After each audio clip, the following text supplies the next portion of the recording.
vai ser uma conversa mais ou menos informal. Julgo que os autores do livro me perdoarão por isso. De resto, este é um livro escrito, ou melhor, um livro que tem dois autores, o que não é propriamente uma situação comum, ainda por cima dois autores que utilizam linguagens e matérias a partir do qual exercem o seu trabalho completamente diferentes. Portanto, trata-se de um livro de poemas e um livro também de desenhos. Ser-me para mim muito mais fácil, ou melhor, é muito mais fácil falar dos poemas de João Miguel Fernando Jorge do que dos desenhos do Rui Chaves. Não porque uns façam pelo ou discurso e os outros criam uma situação de opacidade, mas porque, por razões de formação, tenho muito mais facilidade em falar de poesia do que em falar de qualquer disciplina de artes plásticas, como é o desenho. De qualquer das maneiras, há aqui algumas observações que eu gostaria de fazer a propósito do diálogo que aqui se pode estabelecer entre os desenhos do Rui Chaves e os poemas do João Miguel. À partida, conhecendo nós a poesia do João Miguel, diríamos que não é uma poesia particularmente apta, eu estou a falar no condicional, diríamos que esta não seria a poesia mais particularmente apta a dialogar com estes desenhos. Julgo que esta afirmação, ou este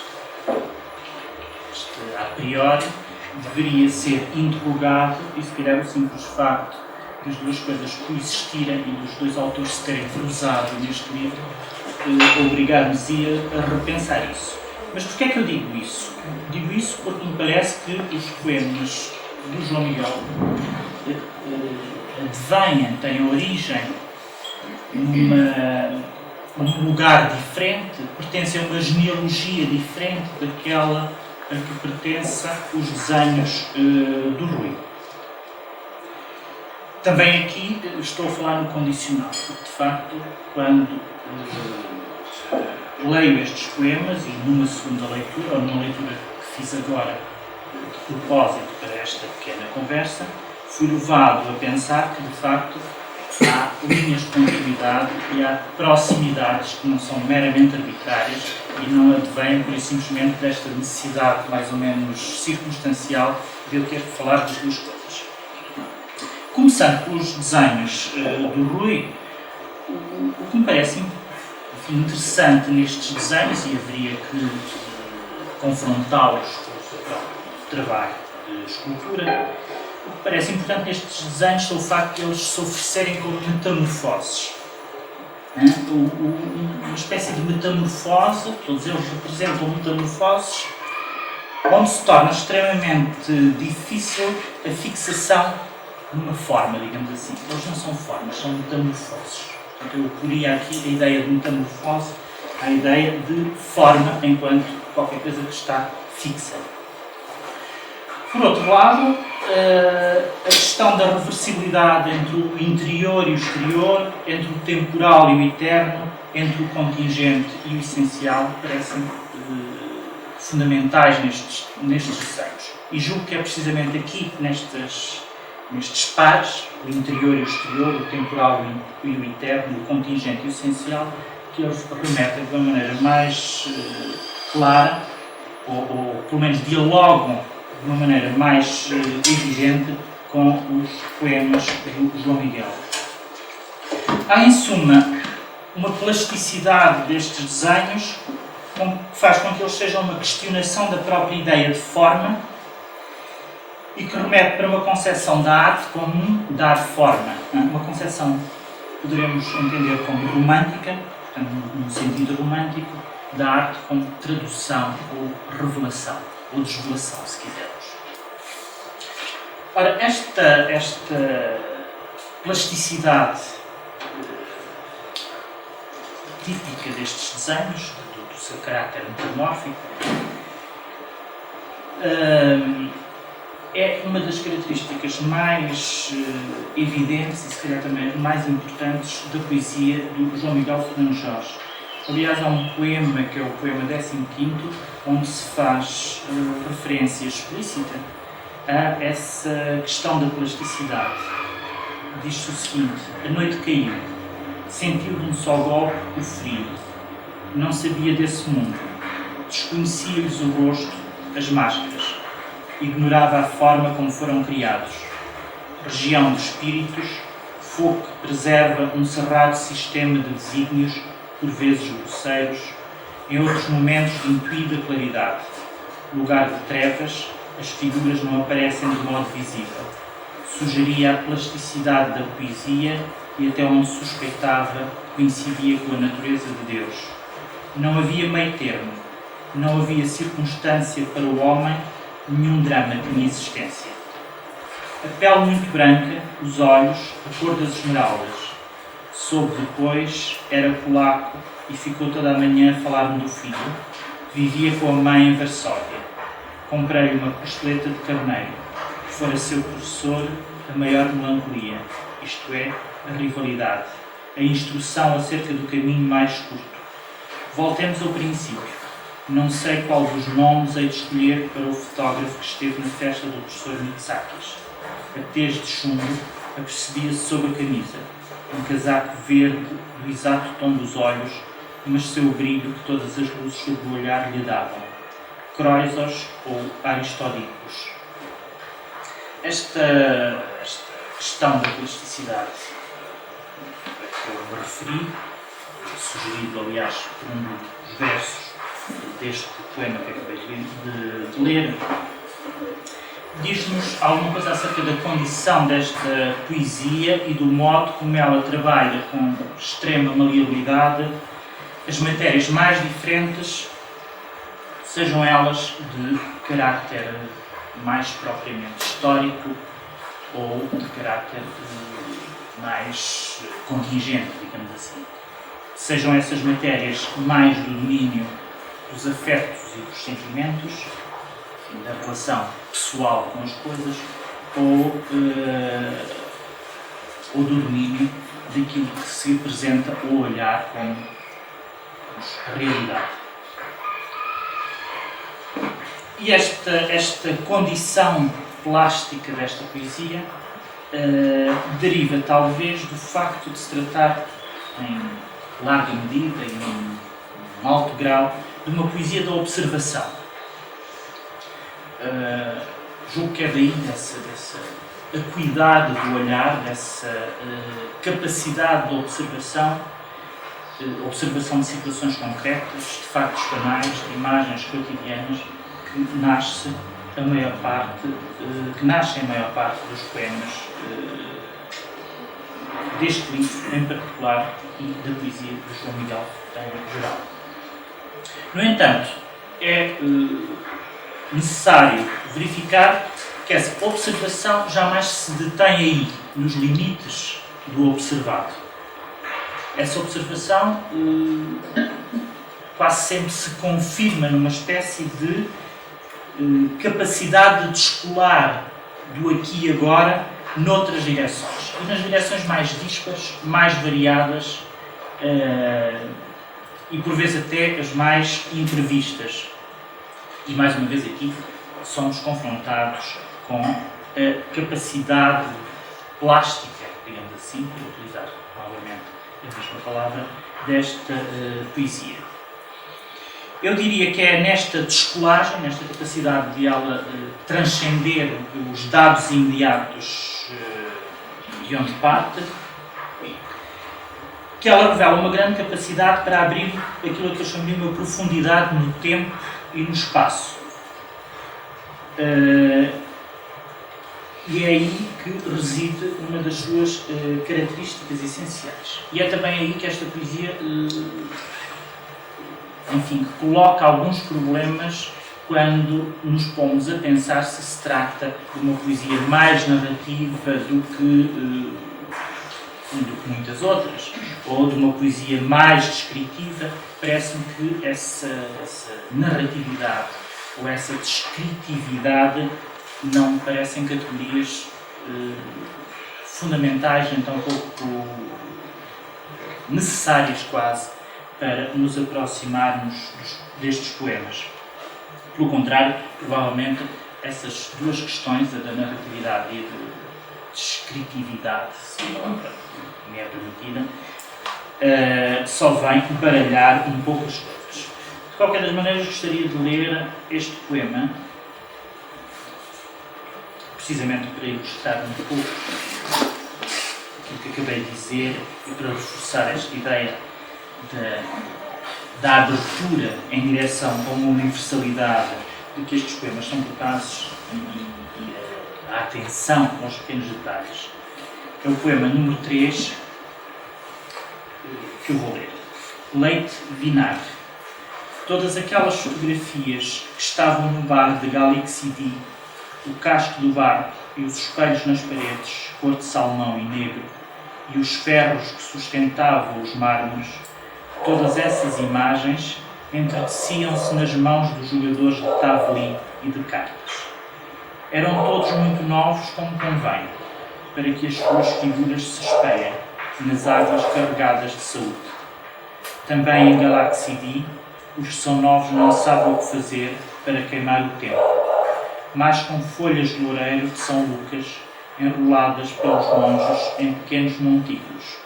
Dizem que é inebriante e deste modo mistura os medievos dias de hoje, carregados de lixo e de técnica, com a suave ortodoxia bizantina e o oiro mais longínquo que de Delfos desce até à imortal e doce água de Galaxidi, no Golfo de Corinto. Repare-se como neste poema há referências históricas e geográficas que vão desde uma situação presente, num espaço, digamos, reconhecível e referenciado como aqui e agora, até uma situação que remete para, enfim, para lugares míticos e lugares de uma história passada. De qualquer das maneiras, o facto de o poema partir sempre, ou quase sempre, deste aqui e agora, mesmo que vá em direção a outros tempos e outros espaços completamente diferentes, essa característica é uma garantia de que o poema nunca é uma especulação abstrata, pelo contrário, é uma linguagem radicada no mundo que é objeto de observação. Poderíamos chamar a esta espécie de atenção muito especial do aqui e agora o sentimento do tempo. E, utilizarmos esta expressão, sentimento do tempo, retomamos um verso de um dos poemas onde se fala de facto de sentimento do tempo. Aliás, logo no primeiro verso do poema 10 diz esse verso: a vida, o sentimento de um tempo entre a pele exaltada e a satisfação que é o seu. Recita-se a harmonia do combate, sedutores semelhantes e seduzidos estão enlaçados e morrerão no apertado anel das serpentes que saem do mar, de um mar tão calmo. A história procede deste modo sob o progresso de uma alegria imprudente e esqueces o dilema, a própria vida. Aliás, é curioso que eu ia ler apenas o primeiro verso deste poema e fui obrigado a chegar mais ou menos ao meio do poema. Isto porque por um processo bastante elaborado de enjambement, não sei, encavalgamento, a palavra que existe, que nos faz transitar de verso para verso sem nos conseguirmos deter no limite métrico de cada um dos versos. Parece-me que esta mestria da utilização do enjambement, do encavalgamento, é muito importante nesta poesia e provavelmente é a partir precisamente dessa maneira de jogar com o enjambement que teríamos de interrogar o caráter narrativo do poema, mas, por outro lado, o modo como ele se subtrai a essa narratividade e se subtrai simultaneamente. Mas falávamos aqui de sentimento do tempo, utilizando uma expressão do primeiro verso deste poema. Ora, parece-me que este sentimento do tempo, nas suas várias modalidades, é uma das questões fundamentais da poesia de João Miguel Fernandes Jorge. E esse sentimento do tempo diz aqui respeito tanto ao tempo da experiência pessoal, e aqui haveria que pensar um dos temas que ao longo da história da crítica da poesia mais lugar a equívocos deu, que é o tema estafado e nunca resolvido da relação entre o poema e a própria experiência pessoal. E, por outro lado, para além do tempo da experiência, o tempo da história. Lendo este livro, nós apercebemos, estamos sempre confrontados, aliás, com a referência explícita a lugares que têm um passado histórico que não podemos ignorar, e neste caso esses lugares dizem quase todos referência à Grécia. Digamos que há aqui uma série de nomes gregos e toda uma geografia, ou toda uma topologia grega que evidentemente joga também tanto com a Grécia moderna, com a Grécia de hoje, como com a Grécia antiga. E esta hesitação permanente, ou este trânsito permanente entre a Grécia de hoje e a Grécia antiga obriga-nos a exercícios de leitura bastante complexos e, ao mesmo tempo, obriga-nos também a questionar de que modo é que o poema é capaz de abrir, digamos, esses abismos temporais sem fazer do passado qualquer coisa que esclarece o presente ou de ler o presente a partir das referências do passado. É uma situação muito mais complexa do que essa, tanto mais que aqui não se trata apenas de regressar ao passado, de se entregar a exercícios mais ou menos nostálgicos, que de resto estão bastante afastados do espírito destes poetas. Não parece que noções como nostalgia, melancolia, etc., me pareçam muito importantes para ler estes versos. Trata-se, antes de fazer do poema uma abertura a uma temporalidade, de modo a reunir numa mesma constelação tempos completamente diferentes. Portanto, completamente diversos. O tempo da história aqui não pode ser apreendido como uma sucessão cronológica, como um tempo homogéneo e vazio, como é o tempo próprio do historicismo. Neste sentido, talvez a poesia de João Miguel Fernandes Jorge, mais do que qualquer outra poeta, ou pelo menos de um modo talvez mais evidente que muita outra poesia portuguesa, e isto em si não é um valor nem a ausência dele, esta poesia de João Miguel Fernandes Jorge tem implícita uma verdadeira filosofia da história, julgo eu.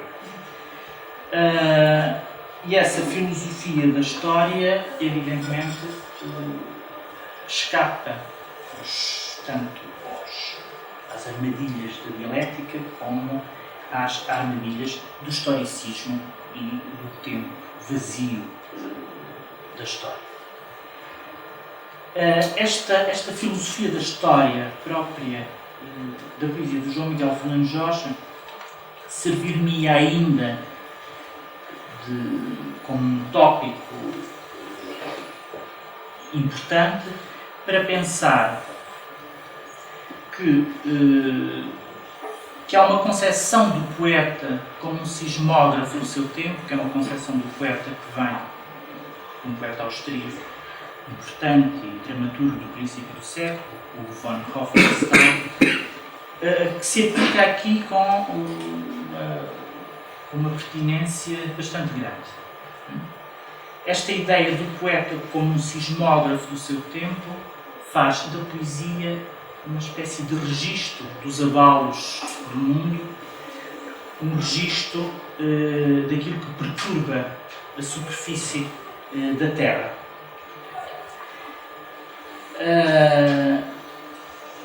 Tentando perceber o que é que se registra aqui, qual é digamos, a sismografia que é possível ler nestes poemas, eu diria que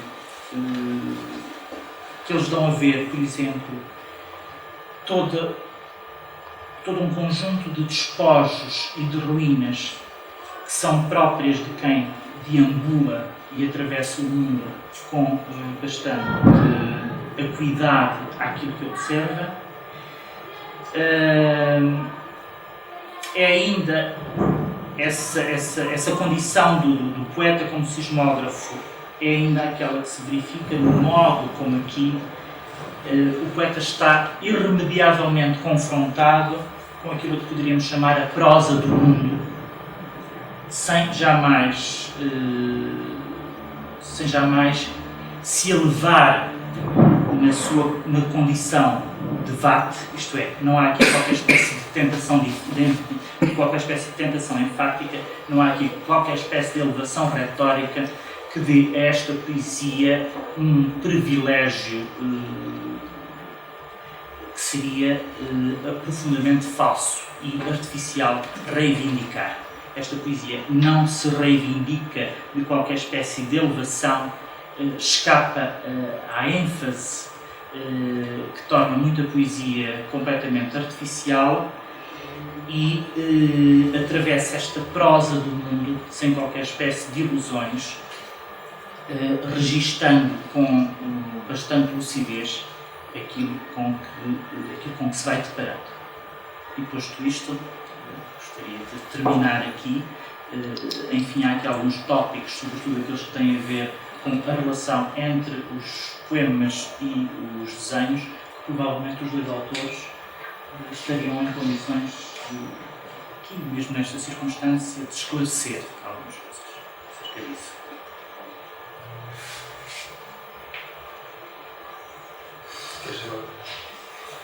É assim. Este livro foi escrito num espaço de tempo que mediou 20 dias entre Atenas e Delfos. Acontece, por isso ele está exclusivamente, tirando os 2 primeiros poemas que correspondem à minha chegada, ainda não tinha percebido o espírito do lugar, que são poemas que podiam estar no sítio, mas não estão porque já foram escritos lá. E o que é que acontece? Há um poema de leite vinagre. Leite vinagre é mesmo galaxide. Terra, galaxide é a junção das 2 palavras leite e vinagre. Foi por isso que o poema começa com leite e vinagre.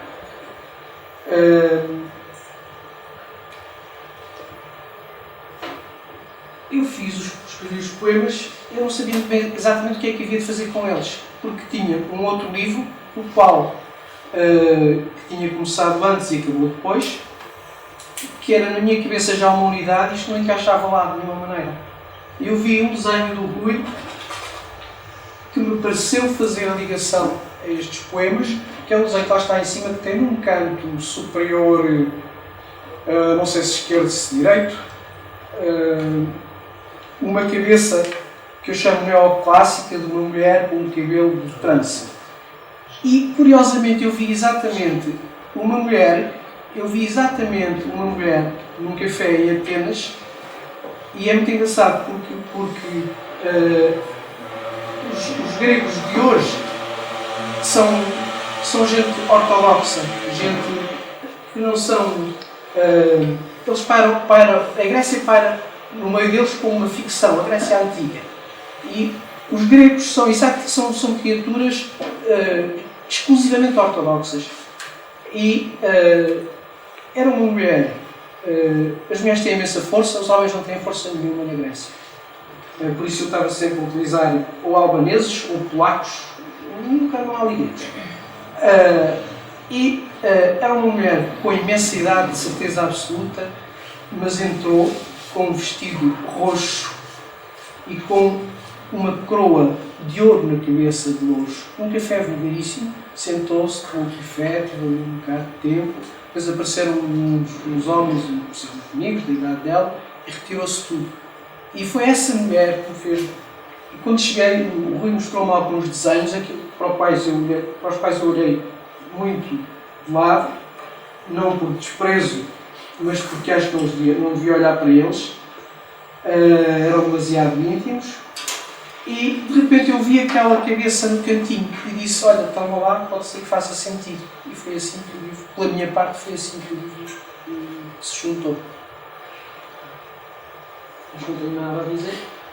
Só noto que o António continua a não gostar dos meus poemas curtos. São os melhores livros. Só te referiste aos convites. Não, aliás, neste caso, essa diferença nem sequer me parece pertinente. Neste caso, há de facto dois poemas curtos. Significa que nós lemos aqui os textos sempre numa situação que é demonstrativa, e nesse aspecto os poemas longos são sempre mais demonstrativos do que os poemas curtos. Mas de resto, essa diferença nem me tinha ocorrido tão pouco. Bom, pela minha parte eu queria dizer que, como é óbvio, isto não são dois livros, é um livro, mas no fundo são dois livros na medida em que o seu processo de aparecimento foi bastante esquizofrénico, bastante separado, porque fomos apenas deixando o canto do olho para aquilo que o mundo estava a fazer. E então, eu acho que a coisa em que nós acreditamos mais foi a temperatura. É um livro que à partida não tem nenhuma relação para existir, não tem nenhuma razão para existir, a não ser o conhecimento que temos do nosso trabalho e que se aduz numa temperatura na qual acreditamos. É uma questão de temperatura na qual temos confiança e, de certa forma, esta performance conjunta de fazer um livro poderia existir ou não, mas no fundo não tem nenhuma razão para existir. E tem todas as razões para existir. Mas trata-se apenas de uma crença comum do nosso trabalho e não de uma ilustração conjunta. De todas as formas, e vendo o livro e vendo esta conversa, e vendo o meu trabalho e o trabalho de todos os artistas e de todos os poetas, eu acho que há três coisas essenciais para que um livro, ou uma escultura, ou um desenho, ou um poema apareçam, que é o tédio, o aborrecimento e a necessidade. E eu acho que, e é a razão também porque estamos aqui, é porque vocês têm todos tédio e aborrecimento da vida e necessidade da mesma vida. E é exatamente o que para mim o motor da criação é o aborrecimento. E é também o tédio, mas é sobretudo a necessidade, porque no fundo eu acho que não sei fazer mais nada. Nem o João Miguel sabe fazer mais nada, nem as pessoas sabem fazer mais nada a não ser aquilo que sabem fazer, não é? E então penso que há pessoas que morrem sem nunca terem descoberto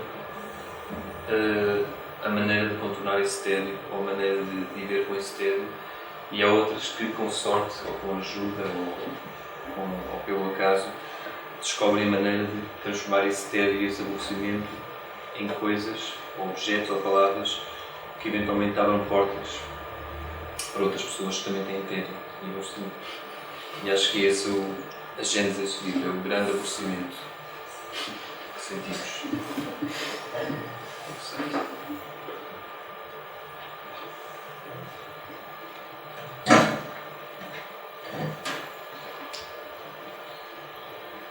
Vocês querem ter perguntas? Ter questões? Eu gostava de pôr variedíssimas questões. Primeiro porque apreciei imenso a apresentação do livro como estudo da produção e, portanto, como ligação de certos aspectos teóricos à prática literária.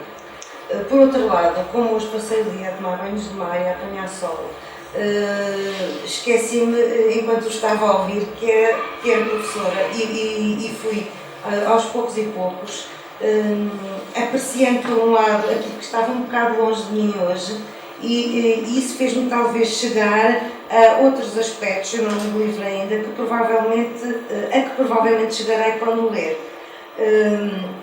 Essencialmente, e porque julgo que conhecer provavelmente a poesia do João Miguel, acho que todo o aspecto, tempo, metamorfose, todas essas coisas difíceis que vamos buscar, os cânones do passado, as referências, etc., acabam na obra dele por ser um preenchimento desse tédio e na minha leitura, com certeza não coincidi com a dele, na minha leitura, numa fusão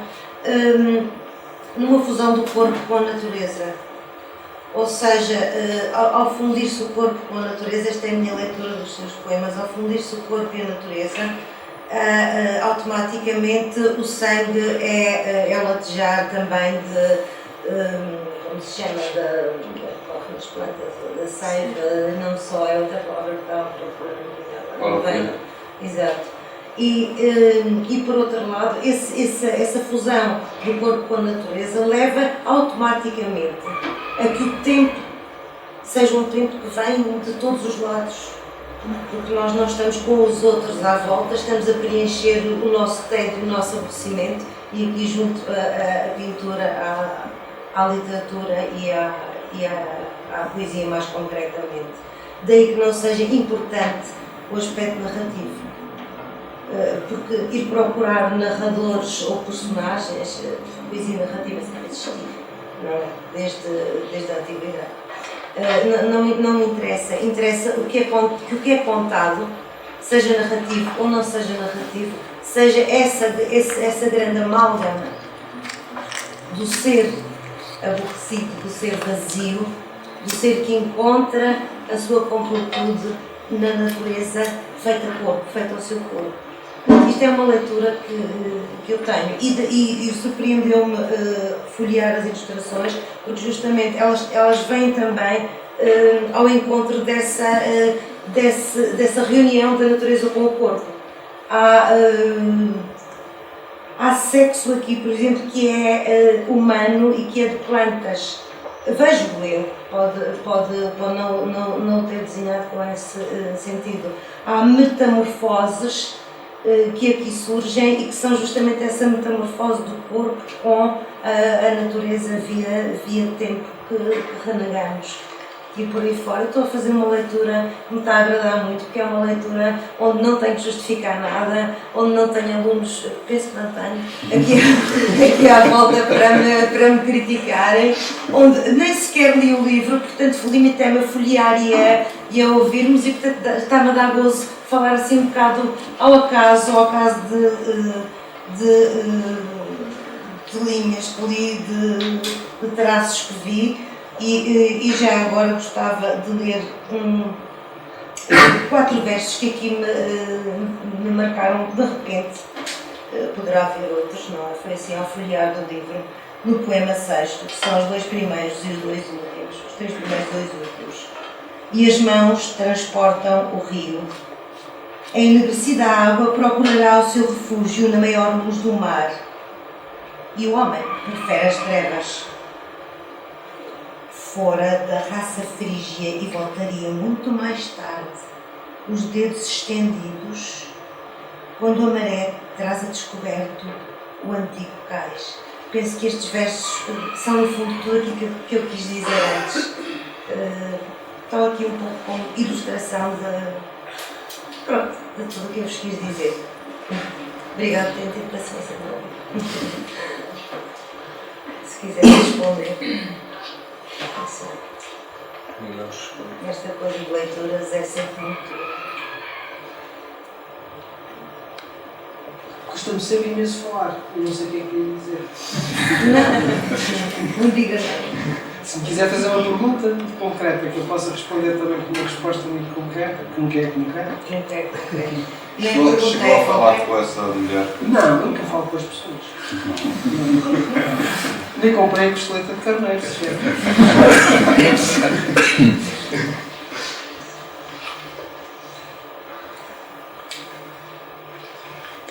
Eu acho que no caso da poesia de João Miguel, a própria questão da natureza, ou disso e disso da metamorfose do corpo e da natureza, eu acho que muito concretamente no caso do João Miguel ou do seu trabalho, a natureza não existe.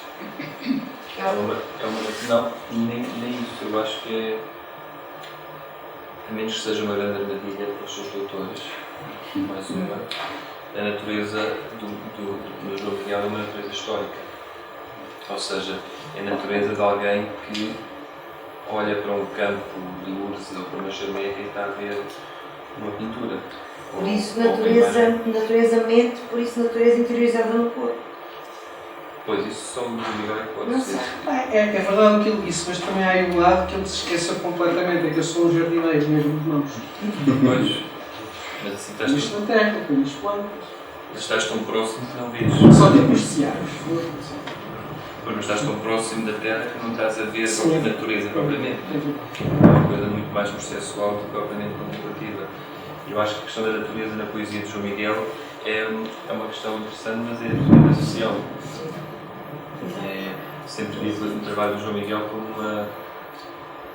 como um corpo histórico ou como uma paisagem histórica e artificial. Não é, eu não me referia à natureza no sentido tradicional, clássico, Não, do mas poderia cenário, ser. nem sequer no sentido do romantismo, tanto como tradição, ou até que tem os sentimentos do sujeito, nem sequer como no sentido de elemento de palavra. Referia-me a algo que já está depois disso, já surge depois disso. Eu não quero catalogar. Mas o ferro é muito mais natureza do que são as palavras. Decía Cézanne, perdón porque hablo español, entiendo bien, afortunadamente, pero hablo español, no hablo portugués. Decía Cézanne, la naturaleza está en el interior. O decía Friedrich, el otro gran pintor alemán romántico, quien vea solo lo que tiene delante de sí y no vea lo que tiene dentro de sí, pintará pantallas absurdas, pero que no tienen nada que ver con la naturaleza.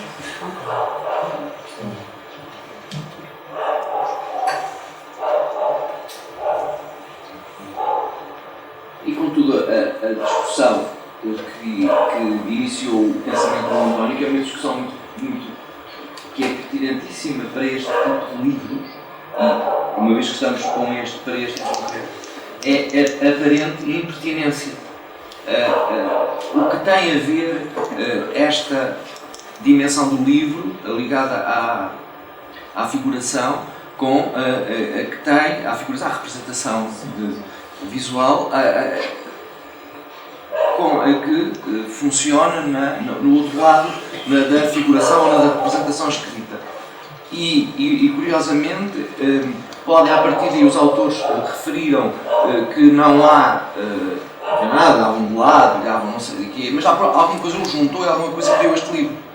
E essa questão foi uma questão retórica que o António colocou no início. António, foi sempre respondendo e o livro responde claramente. Essa questão, e porque falou em natureza, e porque falou, dentro do livro, neste livro em particular, e nos desenhos em particular do Rui, é a questão do corpo e da historicidade do corpo.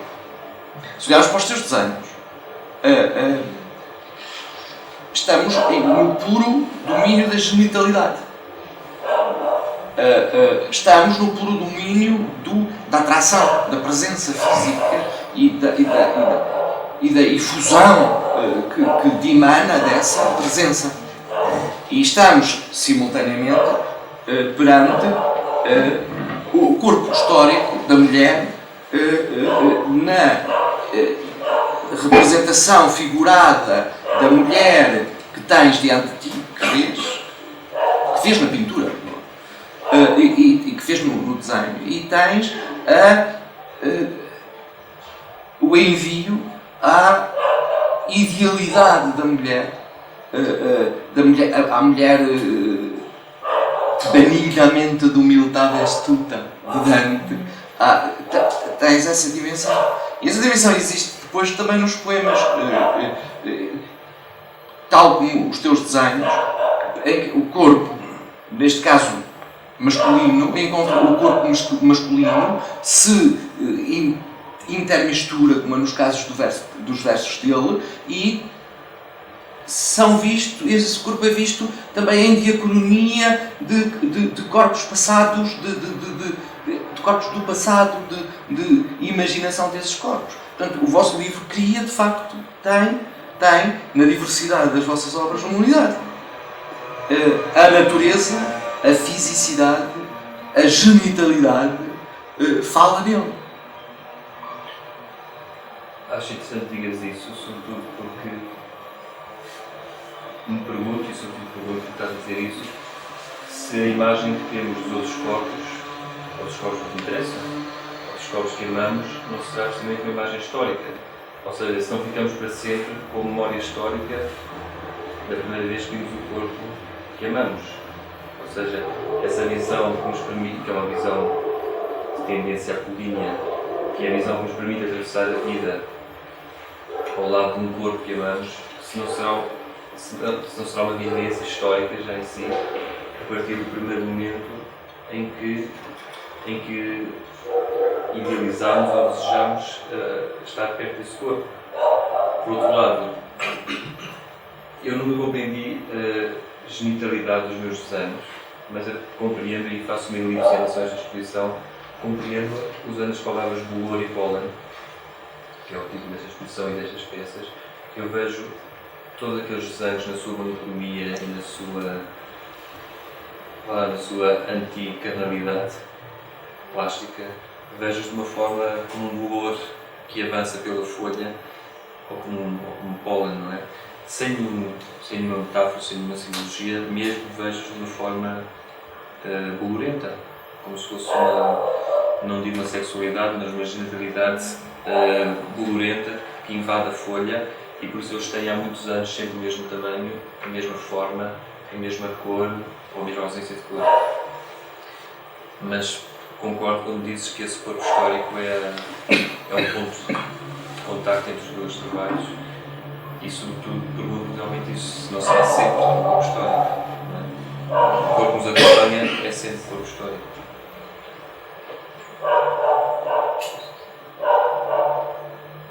Assim a natureza também. Como? A natureza que nos acompanha também são históricos. Eu penso que sim.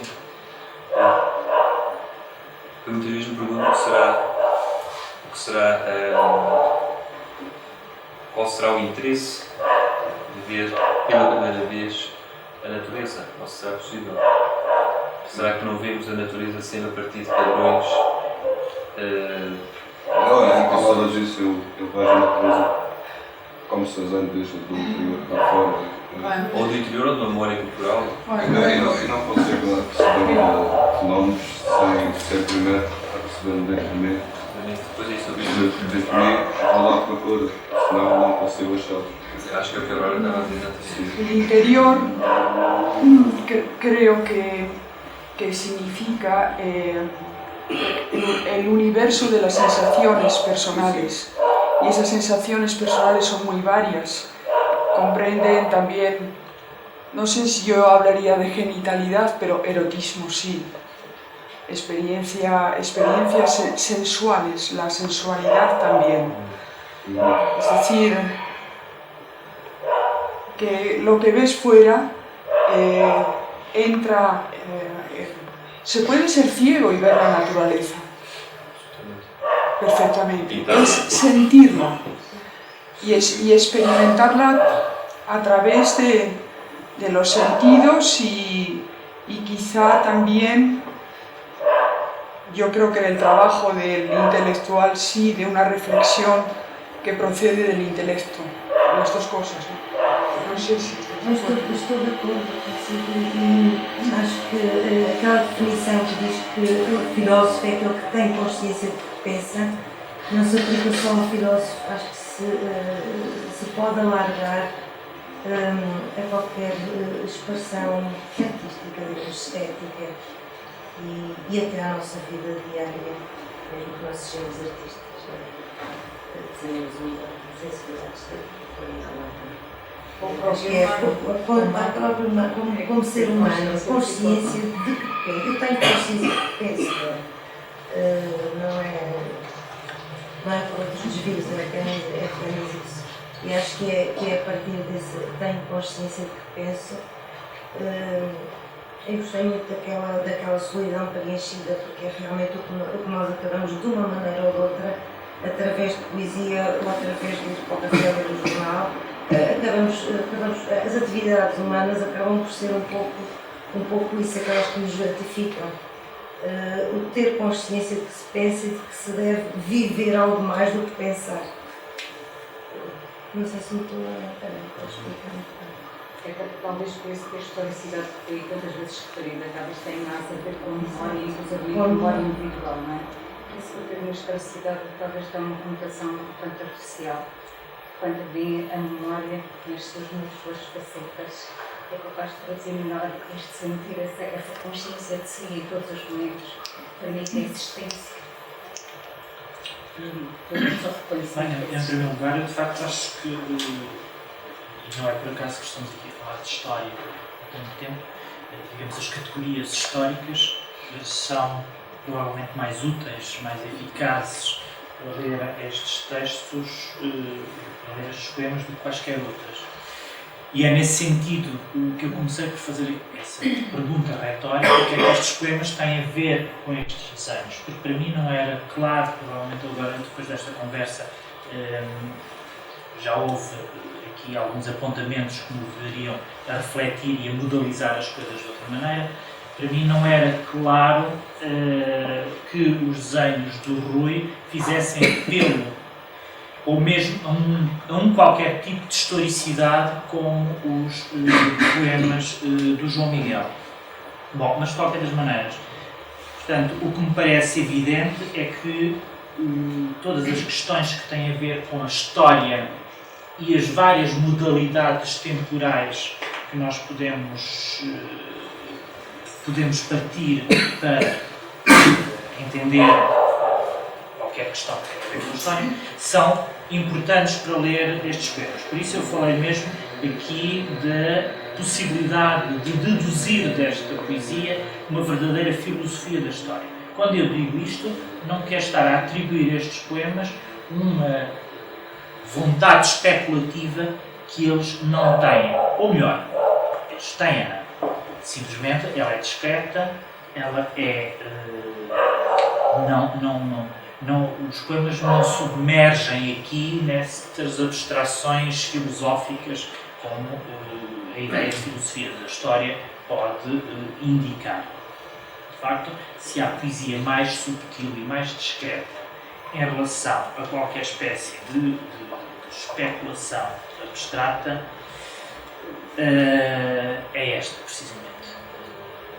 E, neste sentido, parece-me que um das características exemplares destes poemas consistem precisamente no modo como eles obrigam a pensar uma série de questões sem jamais sucumbirem ao peso que poderia ser excessivo, ao peso especulativo das questões que são aqui levantadas. Portanto, a filosofia é uma coisa, a poesia é outra, podemos interrogar quais são as linhas de demarcação e qual é a relação entre a poesia e a filosofia. No caso do João Miguel, parece-me que essa situação se resolve da melhor maneira e da maneira mais conveniente para a própria poesia. Não, quero-te responder. Tu acertaste aí concretamente, acertaste totalmente. Na medida, mas não é questão de acertar ou de errar, porque em relação à poesia as duas coisas têm ambas validade. Eu para escrever poemas precisei de aprender em algum sítio uma coisa muito importante, que é uma metodologia. E a minha metodologia veio da filosofia da história. Veio da minha passagem do curso de História e do meu salto, que já não tinha nada a aprender em História, como no salto da História para a filosofia. E é aí que as metodologias crescem. Isso é verdade. Está por trás. Eu sem ler, sem ter sabido quase de cor aos 19 anos o Spengler, não tinha escrito um livro poema, de certeza absoluta. Sem crueldade com crueldade, está nele, sem nenhum sentido não digo mais coisas.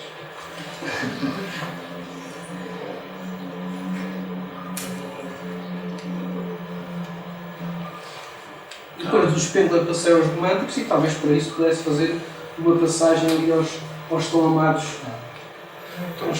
criaturas do Rio. Gostava que comentasses, ou António, É sugestão, gostava de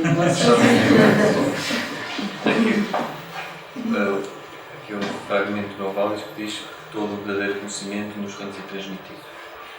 Que não existe conhecimento sem. Ou seja, não existe conhecimento. Não existe nada sem transmissão, não há autonomia. Não há autonomia. No homem não há autonomia nenhuma. Sem uma aprendizagem e sem a violência dessa aprendizagem. Considero que me custou muito abrir as primeiras páginas do esquema.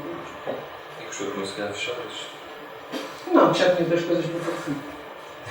Fechar é sempre fácil. Depois há a violência da transformação dessa aprendizagem.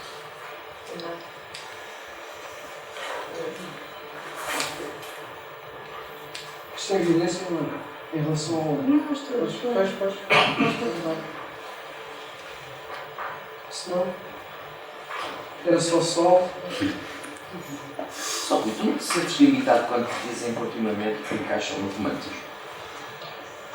Não, porque isso são palavras. Bom. Mesmo nunca me senti limitado por palavras. Há coisas mais.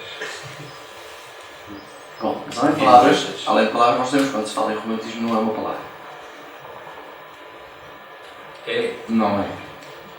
Pronto. Quantas vezes é que eu já falei de romantismo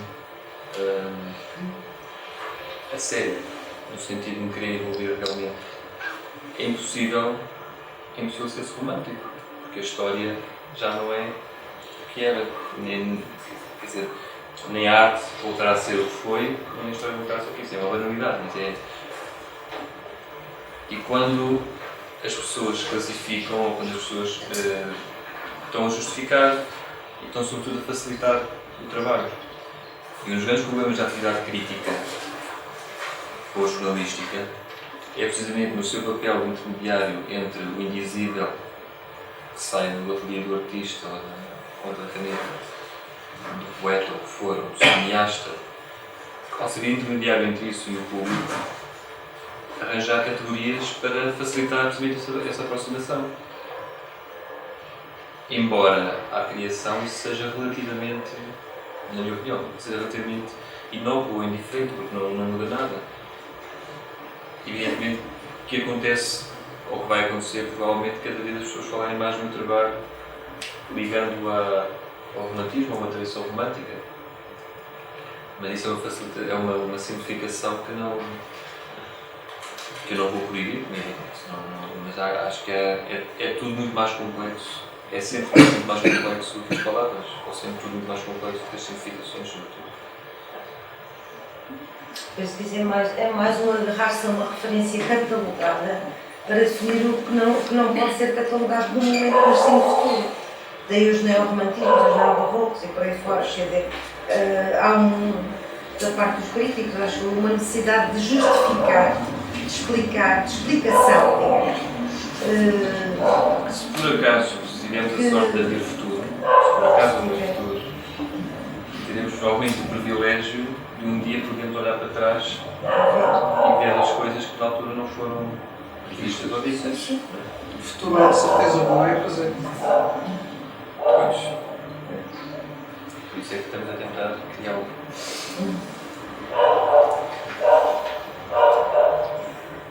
Eu gostava também de dizer só em relação, quando a Aurora estava a dizer se pode ver a natureza sendo cego. Eu vi há pouco tempo, provavelmente há aqui mais alguém que tenha visto um programa televisivo sobre uma escola de cegos a fazer uma fotografia, penso que na Hungria. E era extraordinário porque eram crianças, eram pessoas muito jovens e mesmo crianças, e tinham uma escola de fotografia e fotografavam desfocadamente, fotografias no preto e branco depois, e chegavam ao requinte de fazer retratos uns dos outros e perguntar se queriam com ou sem flash, mas extremamente cegos, porque à partida é um bocado inesperado. Mas ao mesmo tempo que eles falavam das fotografias, que nunca viram, porque são cegos, falavam das fotografias como se estivessem a vê-las, como se as tivessem visto.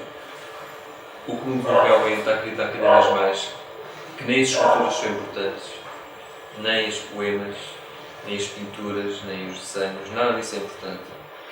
O que é realmente importante é o motor, é a motivação que levou a fazer, a que alguém perdesse tempo a fazer uma escultura, ou perdesse tempo a escrever. Muito mais importante do que os objetos em si são a ideia, por um lado, e sobretudo a motivação, a necessidade que as pessoas têm. E a arte, volto a dizer, é uma questão de necessidade. Não há mais de uma razão a não ser a necessidade. E era impressionante ver aqueles cegos a falarem com uma alegria incrível, que estavam mesmo muito alegres. E falavam das fotografias como se fosse uma coisa evidente à frente deles. E era um objeto que eles nunca tinham visto. E lembravam-se do momento em que tinham tirado. E diziam, eu lembro-me exatamente, nesse momento tu estavas a entrar e eu tirei uma fotografia e tu não gostaste. E era uma alegria incrível. E era um pouco isso, estavam a ver a natureza sendo cegos, mas efetivamente, literalmente cegos. Era um pouco porque teres dito aquilo que se pode ver a natureza sendo cego. Mas quando se fala de natureza, ninguém está a pensar no visível. Até agora, eu penso que nem o António, nem o João, e suponho que ninguém aqui dentro, esteve a usar a palavra natureza fazendo-a coincidir com o visível. Ou a história, o histórico fazendo-a coincidir com a história. Não, isso não. Mas neste momento estava a falar da natureza visível, ou quando os históricos cegos. Pronto. Neste caso. Este é um fotógrafo cego. Um americano. Este que eu me estou a referir não é americano, é esloveno, tem noção, chama-se Eugen, não sei se a Aurora conhece, Eugen qualquer coisa, tem aliás um livro publicado em França, porque ele se radicou em França. Eu conheci-o em Estrasburgo há 3 ou 4 anos, vi-o em Estrasburgo numa livraria onde havia a apresentação precisamente do livro dele. Tive a oportunidade de falar com ela, quando lhe disse que vivia em Lisboa, ele disse, mas já estive em Lisboa e gostei muito, tirei lá imensas fotografias, é uma cidade ótima para ser fotografada. Para mim foi um enigma, quer dizer, como é que um cego pode dizer isto, quer dizer, que espécie de experiência é que ele tinha tido de Lisboa que lhe fazia dizer Lisboa era uma cidade ótima para ser fotografada. É de facto um enigma que jamais eu saberei descodificar. É um facto, é que ele é cego, cegou com 12 ou 13 anos, acho que cegou de um olho com 10 anos e depois ao fim de 2 ou 3 anos cegou do outro. Julgo que foi os dois por motivo de desastre pessoal e dedicou-se à fotografia. Só queria fazer também uma ressalva em relação a isso que estava a dizer, que é, do meu ponto de vista, este ponto de vista do que é artista plástico, evidentemente que a visão é muito importante. Ou seja, quando eu falo de natureza, uma boa parte da natureza, do meu ponto de vista de artista plástico, que não será o teu, que não é artista plástico, mas sim escritor, a visão é realmente uma das formas que eu tenho para me aproximar da natureza. É porque estou permanentemente a desenhar, mentalmente estou permanentemente a desenhar os fantasmas que me rodeiam, permanentemente, porque sou artista visual. O que não quer dizer que se eu, por qualquer acaso, viesse a cegar no futuro, não pudesse continuar a fazer escultura.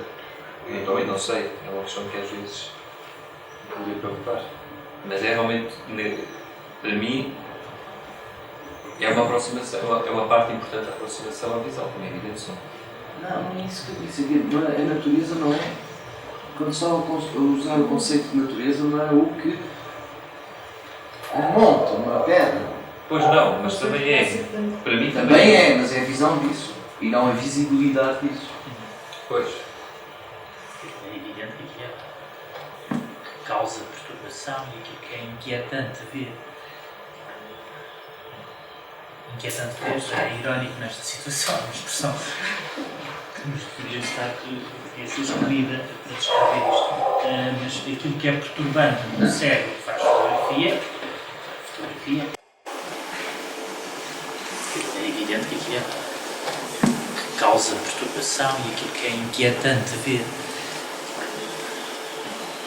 Inquietante ver, é irónico nesta situação, uma expressão que nos deveria ser escolhida para descrever isto. Mas aquilo que é perturbante no cérebro que faz fotografia é, por definição, a arte que faz apelo à visualidade, ou à capacidade de visão. Que alguém escolha precisamente como forma de expressão a fotografia, e ainda por cima, depois, porque ele escolheu depois de ter cegado. Ele não fazia fotografia antes de ter cegado e não continuou.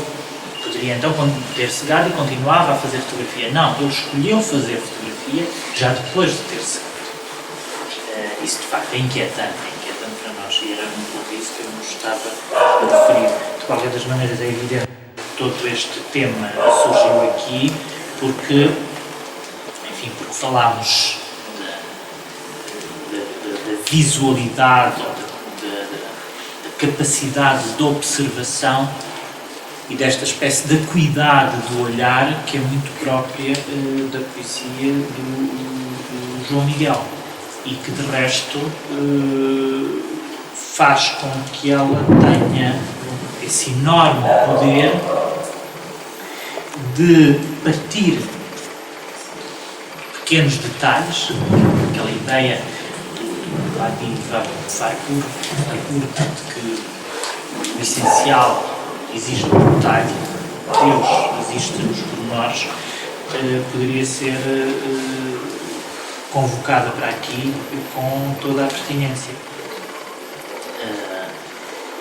E essa capacidade de atenção ao detalhe e, simultaneamente, a capacidade de transcender o detalhe sempre numa direção completamente diferente e que é a própria condição de universalização ou de generalização do poema, é qualquer coisa de muito importante e, ao mesmo tempo, a garantia de que estes poemas trabalham uma matéria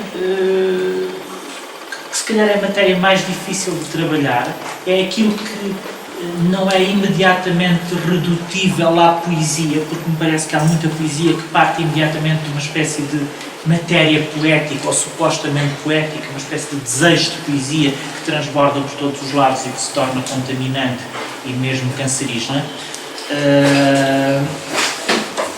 Esta poesia é de facto, eu diria, quase humilde, mas humilde não no sentido em que ela se suspeita de si própria ou tem uma espécie de comiseração por si própria, não se trata nada disso.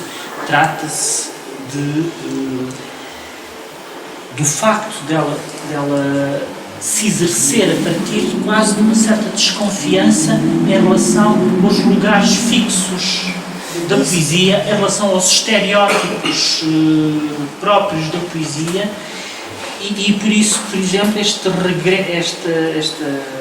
aquilo que nós fizemos aqui referência, esta capacidade de resumir numa espécie de constelação diversos momentos históricos, é um processo muito diferente daquele que tem a ver com a rememoração individual, com o apelo ao sentimento da nostalgia, etc, etc. É uma coisa completamente diferente, porque há de facto aqui uma capacidade de objetivação que me parece muito importante. Não será, de certo modo, também, tal como fazer fotografia depois de ter ficado sem